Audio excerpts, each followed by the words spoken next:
ادب کے درجات ہیں۔ اس ادب میں یہ بھی اولیاء کرام نے کہا، حضرت سہل بن عبداللہ تستری فرماتے ہیں کہ جس شخص نے محنت کر کے اپنے نفس کو، اپنی جان کو ادب نہیں سکھایا، وہ جتنی عبادت کرے عمر بھر اس کی عبادت اخلاص سے خالی رہتی۔ اور کسی نے کسی سے سوال کیا یہ پوچھتے ہوئے کہ یہ لوگ یہ ادب کرتے ہیں، اٹھتے بیٹھتے، کسی بڑے سے شیخ سے بات کرتے، کسی سے کلام کرتے، ہر عمل میں ادب کرتے ہیں، یہ ظاہری ادب ہے؟ تو حضرت یعنی جنید بغدادی رضی اللہ تعالیٰ عنہ کا تذکرہ اور حضرت ابو حفص بغدادی کا انہوں نے فرمایا نہیں، یہ جو ظاہر کا خوبصورت ادب ہے یہ باطنی ادب کا عنوان ہوتا ہے۔ اس ظاہری زندگی میں طور اطوار، اخلاق اور عادات میں جو ظاہری ادب کرتا ہے بندہ، اسی ادب سے ادب کے اثرات باطن پہ جاتے ہیں، یہ باطن کے ادب کے اس سے رنگ چڑھتا ہے۔ حضرت ابو عمران اولیاء میں سے بڑے اکابر عرفاء میں سے ہوئے، وہ فرماتے ہیں کہ میں نے اللہ کے حضور عزم کیا کہ یہ 4 خصلتیں میں اپنے اوپر لازم کر لوں گا، اخلاق کی 4 خصلتیں، اچھے اخلاق 4، جیسے ہوتا ہے عبادت ہے، سخاوت ہے، تواضع ہے، انکساری ہے، یا دوسروں کے ساتھ رفق اور نرمی ہے، یعنی انہوں نے کہا کہ 4 اخلاقی خصلتیں میں نے اپنے اوپر واجب کی۔ اسی رات حضرت بشر الحافی ان کے خواب میں آئے۔ حضرت بشر الحافی نے کہا کہ ابو عمران تم نے 4 خصلتوں کو اپنے اوپر لازم کر لیا، میں بتانے آیا ہوں، مگر ان میں تو نے ادب کو شامل نہیں کیا، تجھے معلوم نہیں کہ ادب سے اوپر خصلت کا کوئی درجہ ہی نہیں ہے،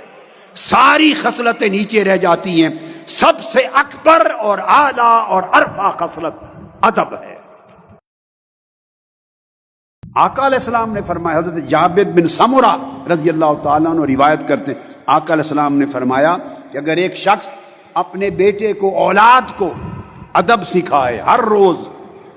روز بیٹھ کے تھوڑی دیر اپنی اولاد کو، بیٹے بیٹی کو ادب سکھائے، فرمایا ہر روز اناج میں سے اتنا روزانہ صدقہ کرنے سے زیادہ اجر کا کام یہ ہے، روزانہ اولاد کو ادب سکھانا صدقہ خیرات سے زیادہ نفع دینے والا عمل ہے۔ اس لیے کہ جس اولاد کو ادب آ جائے گا، یہ بھی ادب میں سے ہے کہ والدین دنیا سے رخصت ہو جائیں تو ان کو نہ بھولے، وہ والدین کو پیچھے ثواب پہنچاتا رہے گا، اور ساتھی کے تعلق کا ہمیشہ خیال رکھنا، یہ بھی اسی حسن سیرت، حسن ادب میں سے ہے۔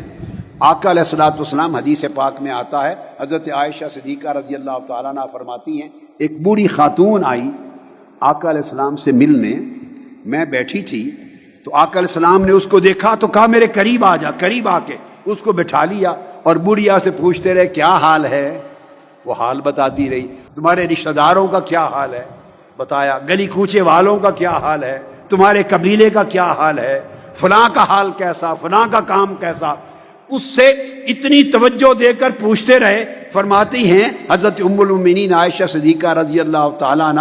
حتیٰ کہ مجھے خیال گزرا جب وہ چلی گئی، میں نے عرض کیا یا رسول اللہ آپ نے سب سے توجہ ہٹا دی اور ساری توجہ شفقت اس ایک بڑھیا کی طرف کر دی، اتنی شفقت اور توجہ، اس کی وجہ کیا ہے؟ آپ نے فرمایا یہ خدیجہ کی سہیلی تھی۔ ہائے ہائے ہائے، یہ خدیجہ کی سہیلی تھی اور اس کے زمانے اس سے ملنے ہمارے گھر آیا کرتی تھی۔ تو فرمایا کہ اپنی پرانی سنگتوں کے حیا کو قائم رکھنا، یہ بھی حسن ایمان ہے، یہ ادب ہے زندگی کا۔ پھر حدیث پاک میں آتا ہے جب کبھی بکرا ذبح کرتے، صدقہ کرتے، عام خیرات کرتے تو گوشت لے کر آپ خدام کو دیتے اور کہتے فلاں فلاں فلاں خاتون کے گھر جا کے دے آؤ،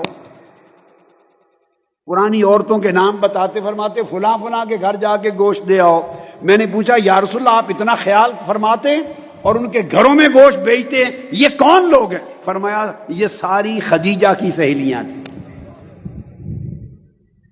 خدیجہ کی سہیلیاں تھیں۔ تو جب زمانہ گزر جائے تو ایمان اور ادب کے حسن کا تقاضا یہ ہے کہ ان کی پرانی والدین کی پرانی سنگتوں کا بھی خیال کرنا، اولاد کو ادب سکھائیں گے تو ادب آپ کی قبر میں بھی کام آئے گا.